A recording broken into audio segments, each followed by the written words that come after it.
बाबा रामदेव के सहयोगी आयुर्वेद केंद्र पतंजलि योगपीठ हरिद्वार के अध्यक्ष आचार्य बालकृष्ण नेपाल के दौरे पर पहुंचे हैं। आज उन्होंने नेपाल के बुटवल स्थित कामाख्या देवी मंदिर आयोजित कार्यक्रम के बीच नेपाल में पतंजलि योगपीठ के द्वारा लगभग 1 अरब रुपए के निवेश की घोषणा की, जिससे आने वाले महीने में नेपाल के विभिन्न स्थान पर आयुर्वेद एवं योग केंद्र स्थापित किए जाएंगे। साथ ही जड़ी बूटी की खेती को भी बढ़ावा दिया जाएगा।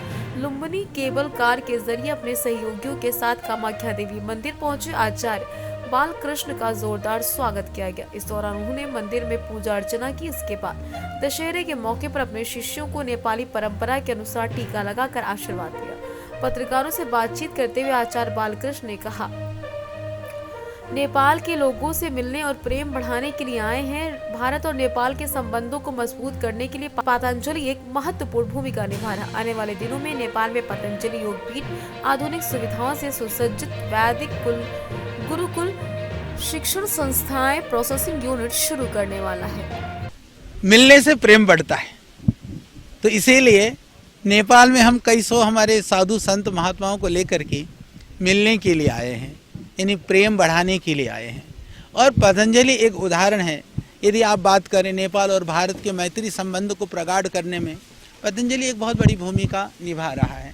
कभी कभी किसी तरह के नकारात्मकता भी यदि थोड़ी बहुत छुटर पुटर सुनाई देती है, तो हमारे जितने कार्यकर्ता हैं जिस तत्परता के साथ, इस तल्लीनता के साथ में उस तरह के जो विचारों को ये लोग हतोत्साहित करते हैं, उनको समाप्त करने का काम करते हैं। तो ये अखंड प्रचंड रूप से उस मैत्री भाव को बढ़ाने में लगे हुए हैं। और हम भी इसी भाव के साथ में, क्योंकि ये विजयादशमी का पावन पर्व था और लगभग 40 वर्ष के बाद में हम इस क्षेत्र में विजयादशमी के अवसर पर आए हैं। और हमें प्रसन्नता है कि सब लोगों ने प्रेम के साथ में, आत्मीयता के साथ में, और एक आने से संदेश भी जाता है। दूसरा, अपनी गतिविधियाँ, जो हमारी सेवा की गतिविधियाँ चल रही हैं, उन गतिविधियों को भी हमने निरीक्षण किया। कई स्थानों पर हम गए, उन जगहों को भी देखा। और आगे आने वाले समय पर हम जल्दी ही वहाँ पर जैसे एक बड़ा बिल्कुल आधुनिक व्यवस्थाओं से युक्त वैदिक गुरुकुल या बड़े स्तर पर एजुकेशन के लिए बाकी संस्थाएं, एक बड़ा वेलनेस सेंटर, एक बड़ी प्रोसेसिंग यूनिट, ये सब शुरू करने वाले हैं। सब हम देख करके हम अभी आए हैं और इसके बाद में अभी योजना बना करके जल्दी हम कार्य करेंगे।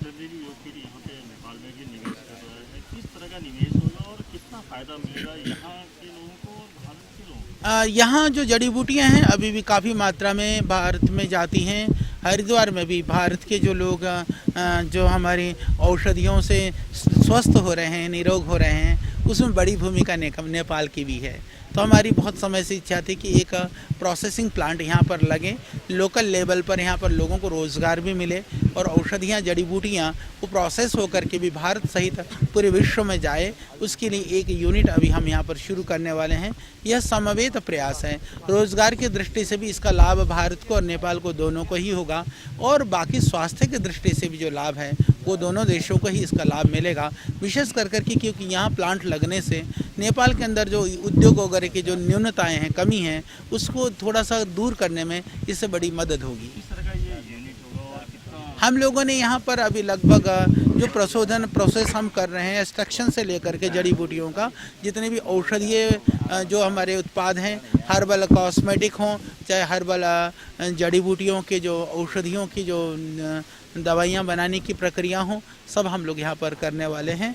और हमें विश्वास है कि आने वाले 4-5 महीने के अंदर ये प्रोजेक्ट पूरा हो जाएगा, कंप्लीट हो जाएगा। अभी काम चल रहा है और उसके बाद में हम इसको विधिवत शुरू कर देंगे। जहाँ तक बात रही कि कितना इन्वेस्टमेंट हुआ है, लगभग मुझे लगता है कि नेपाली जो मतलब भारत की इस दृष्टि से देखें तो अभी हम 50-60 करोड़ तो जो प्रोसेसिंग यूनिट में लगा रहे हैं। अभी काफ़ी खर्चा जो एजुकेशन के लिए भी, क्योंकि एजुकेशन हम परमार्थ की दृष्टि से हर गरीब से गरीब बच्चा को शिक्षा मिल पाए, उस दृष्टि से यहाँ गुरुकुल खोलने वाले हैं। और मुझे कहते हुए प्रसन्नता है कि यहाँ गुरुकुल चलाने वाले भी हमारे भारत से हमारे साध्वी संत भी होंगे और पढ़ने वाले बच्चों में भी वो नेपाल के भी होंगे, भारत से भी बच्चे होंगे। ये समवेत, ये संयुक्त संस्कृति का एक उदाहरण है पतंजलि। उसकी झलक आपको सब जगह पर दिखाई देगी।